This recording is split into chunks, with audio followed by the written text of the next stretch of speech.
tungkol po dito sa napagkasunduan po ng Metro Manila Council na yung national primary roads maging secondary roads po ipagbawal na itong street parking. Pero ang pagkakaalam ko, ang magdedetermine kung ano-anong mga lugar o kung ano-anong mga kalsada po ang kasama dun sa no parking, hindi MMDA. No, galing to mismo sa kanya-kanyang LGUs. Pero ito, para mas malinaw mga kapatid, nasa linya po ngayon ang chairman ng MMDA, si Chairman Romando Artes. Good morning po, Chairman. Chairman? Kated. Yes Hello? po. Yes po, Chairman. Can you hear me po? Apa. Yan. Good morning po. Chacha. Thank you, Chairman. Good morning. Magandang umaga po. Ito, Chairman, kamakailan nga lang po naaprubahan po ng Metro Manila Council. Ito pong panukalang regulasyon na nagbabawal nga po sa street parking sa national roads sa buong Kalakhang, Maynila. Ano pong magiging role ng MMDA dito, Chairman? Unang-una po sa enforcement. Dahil doon po sa mga talagang absolute yung prohibition at yung mga sa national secondary road na ia-allow po except 7 to 10 a.m. and 5 to 8 p.m. Tutulong po tayo sa enforcement, especially meron po tayong bagong tatag na grupo, yung pong tawag nila ay STAG, na pinamumunuan ni Colonel Nebrija, kung saan ginagamit na po natin yung ating pong body cameras sa paghuhuli po ng obstruction. Yun po yung magiging pangunahing papel po ng MMDA to ensure na ito pong ating mga lasangan ay free from obstruction. Lalong-lalo na po dito po sa ating bagong ordinansa ay ini-ensure po namin na yung mga emergency vehicles, particularly ambulansya at yung mga pamatay sunog po natin ay makakadaan din po freely dito po sa ating mga lansangan. So, tama po ba, Chairman, since nabanggit niyo po yung sinasabi niyong bagong group, yung Swift Traffic Action Group or STAG, ang enforcement sa kanila, pero still under MMDA or yung mga normal MMDA po natin na nasa mga kalsada, hindi sila pwedeng manita doon sa mga nakaparada sa kalsada? Paano po yun? Pwede pa rin po. Force multiplier lang naman po itong ating STAG. Oo. Para po mas maraming maikutan. Kasi po ang bulk po kasi ng enforcers natin ay more on traffic management po ang ating pinauuna rather than panghuhuli po. So kaya nga po tayo nagtatag nitong grupo na ito para naman po mag-concentrate sa panghuhuli po ng mga obstruction. Yung ating pong enforcers, yun na po yung magiging direction kasi namin. Eventually, hopefully in the future, talagang purely traffic management na lang po sila. Yung apprehension po will be removed from them. Ganon po yung direction po ng aming ahensya. Okay. So, kailan po yan, Chairman? Yung sinasabi nyo ngayon na hindi man ngayon, pero soon, ang MMDA, enforcers natin sa kalsada, bawal na manghuli, it will be STAG na. Malapit na po ba yan? Unti-unti po. Medyo matagal pa po, pero kailangan po kasi namin ng additional body cameras, additional CCTV cameras. Kasi nga po, ang gusto po namin tulad po sa ibang bansa na puro no contact apprehension na po at i-minimize yung panghuli sa lansangan. Unang-una po, nakakaskip din ng traffic pag may pagtatalo, source ng corruption. Unlike po ito, even yung STAG, ma'am, ang panghuli po niyan, hindi po nag-i-issue ng ticket yung grupo ni Colonel Bong. Dito pa rin po yung apprehension sa ating command center po. Opo. Ayun, at least malinaw. Ito ngayon, Chairman, tama po ba may 30 days ang LGUs para i-align po yung kanilang ordinansa? So, paano po yun? Paano po ba pinili itong mga isasama dun sa secondary roads? Kasi yung mga national roads natin or major roads, alam na agad yan eh. Pero meron po bang consideration, for example, dun sa mga secondary roads? Nag-hearing po ito. Naka-4 or 5 hearing po ito. In fact, yung 2 po ay maghapon na walang alisan na inupuan po talaga ito. So, inisa-isa po talaga yung mga karsada, yung mga rules. Inisa-isa po talaga yan for 5 days. Yun nga po, yan naman po ay napagkasunduan ng lahat. So, At lahat po may consideration kasi siyempre hindi naman po natin na pwedeng i-ban completely yung sa lahat po ng karsada dahil may mga consideration din po lalong-lalo na sa komersyo. Ayaw naman po natin patayin yung hanap buhay ng iba nating mga kababayan na naghahanap buhay naman po ng parangal. Opo. So Chairman, para malinaw, for national roads talagang no street parking, pero for secondary roads, ito na yung mga nasa looban, may mga considerations naman. Kailan po i-implement yung panghuhuli, maging yung paninikit? Kasi doon sa balita namin kanina, parang sinasabi, kapag nakita yung sasakyan mo, kapag wala yung driver, parang 2,000 piso po yata ang fine, and then pag nandun yung driver, 1,000 pesos. 1,000 po. Sige po, Chairman. Opo. Pag attended po or may driver, 1,000 po ang penalty niyan. Pag naman po unattended, 2,000 po. Yun naman po ay alinsunod sa traffic code natin, Metro Manila Traffic Code. Wala naman pong pagbabago doon sa penalty.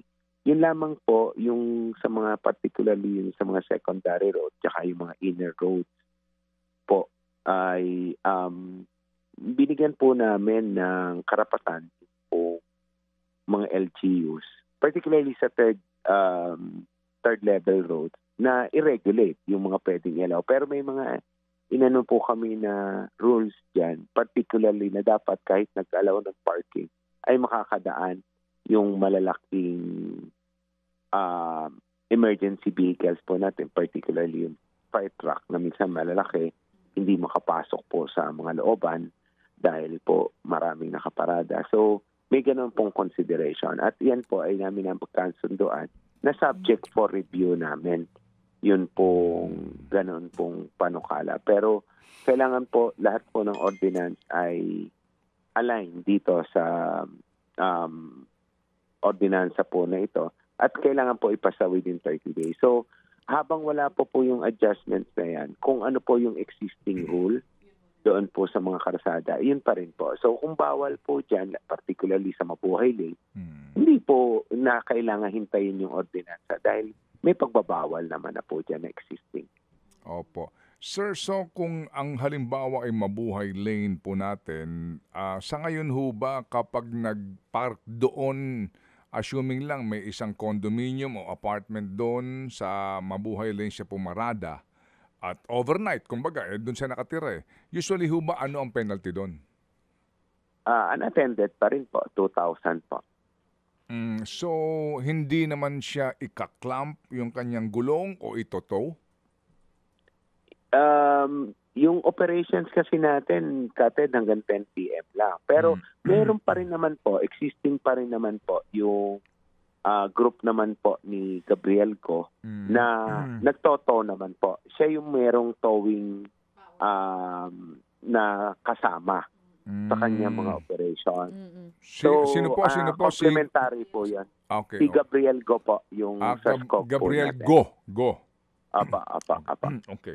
Sige po. So sir, hindi po ito ganun kasimple, kadali, kasi una, merong MMDA po na council ordinance na inilabas, and then dapat maging dito, kumbaga in harmony yung bawat LGU, tama po? Apa. Okay. Tama po, kaya kailangan po nilang i-amend yung kanilang mga ordinansa po. Okay. Kanya-kanyang ordinansa. Opo. And then, dapat pa po dito, kapag po nagkanya-kanya ng ordinansa, dapat po muna din kayo makonsulta. Parang ganun po. Before the publication, before the actual passage, ganun po ba yun? Pwede po namin i-review. Kailangan po under supervision namin. Yun po yung agreement namin with the mayors and DILG po. And then, kailangan pa ng publication, di po ba, no? Opo, publication po. Importante yan. Tsaka information dissemination. Okay. So, yan naman po, pag may bago kaming polisiya, normally talagang biniblast muna po namin yan. So most likely, mga kailan po ito? So we're looking at probably mga mid-November na po yung full implementation nito. Okay. mid-November. Kasi po halimbawa, Tandang Sora Avenue, no? Tandang Sora, magmula sa Commonwealth, Tagusan po yan hanggang doon papunta po ng ano, 'di ba? Ng Katipunan, all the way po hanggang Mindanao Avenue po ito, di po ba? Hanggang Congressional. Okay. Yan po, ano po ang klasifikasyon ng kalsada na yan? Kasi diyan marami nakaparada gabi-gabi. May mga truck na mga mid-size, may mga parang fleet ng TNVS, dyan ho ba magiging bawal na supposed to be? O kailangan muna po ng ordinansa ng Quezon City? Hindi po. May existing naman po na pagbabawal dyan. Although I think it can be considered as national secondary road.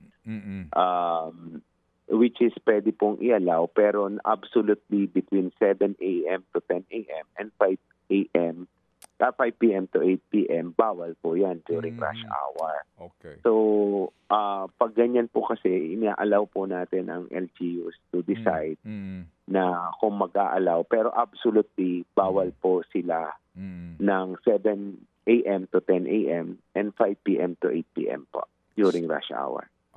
Okay. Sige po. So, sir, okay na tayo dun sa sa parking na ito. Yung garbage po ba na inyo pong ordinansa, paano po iyon? Yan ba'y pinalaking multa na?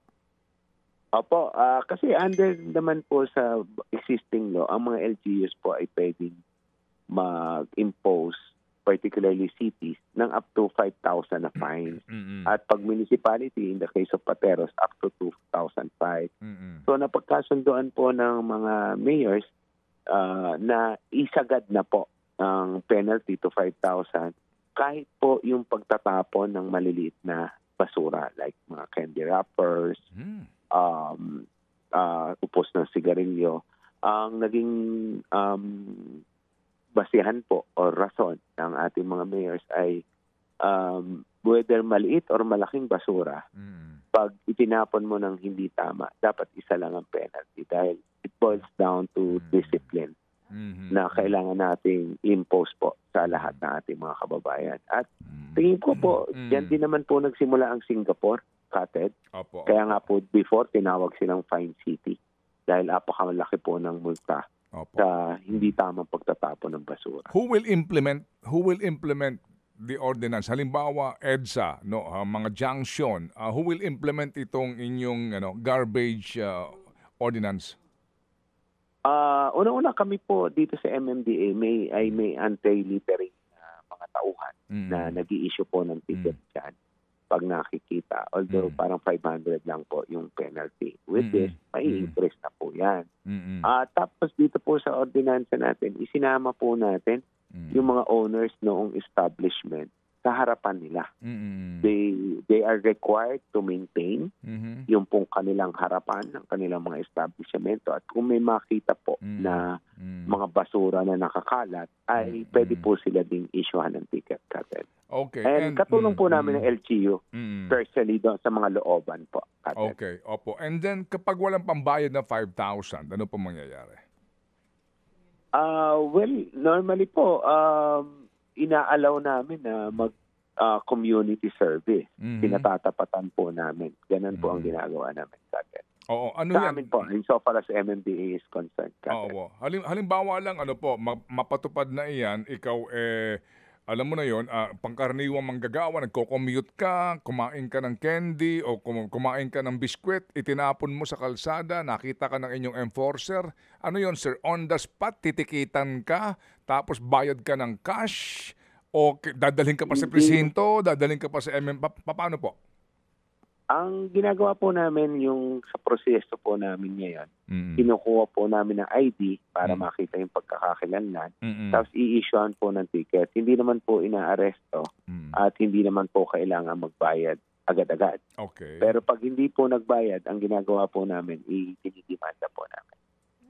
Okay. Criminally. So, hihingian po ng ID, tapos titikitan siya, kumbaga, ng garbage ticket.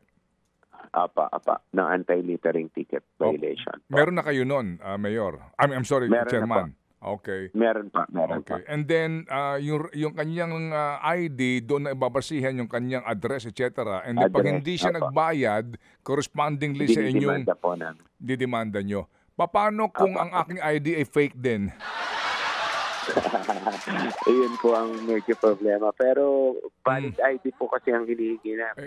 Driver's So far naman license. po, wala. Tama. Paano kung driver's license, marunong ba tumingin ng inyong garbage enforcer na totoo ba yung Anti-littering driver's enforcer. license? Oo.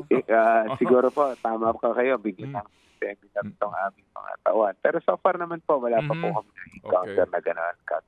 Opo. Pero ano ho ang inyong penalty ano niyo magagawa doon sa actual na nagtatapon sa kalsada Yung habang huli wala pa talaga. po yung kasi ito ho yung malaki, ito yung mga bultuhan Opo. Nagtatapon sa kalsada nang wala pang schedule ng garbage collector. Ito yung common, ito yung mga malalaki. Paano Opo. ang dami Totoo niyan. po yan. Opo. Nag-usap naman po kami ng mga mayors during our caucus na Mm-mm. talagang planuhin po nila yung pagbabantay sa kanilang jurisdiction kasi Mm-mm. so para sa MMDA naman po, Mm-mm. nasa pangunahing lansangan lamang po kami. Mm-mm. So the rest po ng Metro Manila ay kailangan po talaga mag-rely kami sa tulong or sa pamumuno ng mga local government units para po bantayan yung kanilang mga lugar, particularly yung sa mga waterways, Kated. Grabe po ang nakukuha pa rin namin basura on a daily basis sa mga ilog, creeks, Opo. na talaga sige. pong mukhang doon talaga nila na tinatapon yung basura instead na ilabas. Okay. Sige po. So, abangan po namin ang inyong pong implementasyon, pati po yung inyong pagronda doon sa mga commercial establishment din po, di ba? Na ito ho yung kapag madaling araw o kaya gabi, late at night, nilalabas ho diyan sa kalsada yung mga basura po nila kahit hindi sila sigurado kung dadamputin ba ng garbage truck. And then doon na po nagsisimula ang lahat na pagkalat.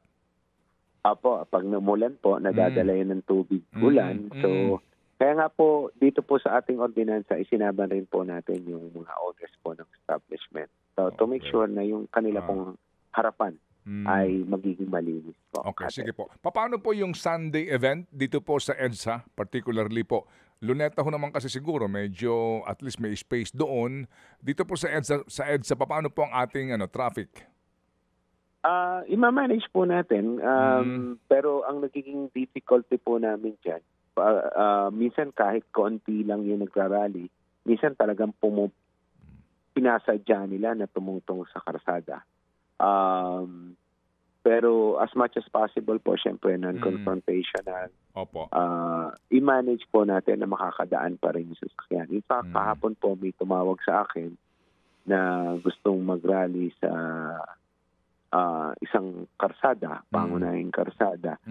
Hindi po ako pumayag dahil sabi ko, sumulat kayo pero more likely hindi ko kayo papayagan. Dahil may open area naman po na malapit. Sabi ko, baka pwedeng doon na lang sila. Opo. Dahil para hindi po makaperwisyo. So, yan naman po ay i-discuss namin dito sa mga organizers po nitong mga iba't ibang pagkilos po. Sige po, makikipag-ugnayan po kami sa inyo. Siguro po bago nga bago maglinggo dito po sa ating tulungan para maging maayos po ang lahat ng mga protestang ito. Salamat po, Chairman.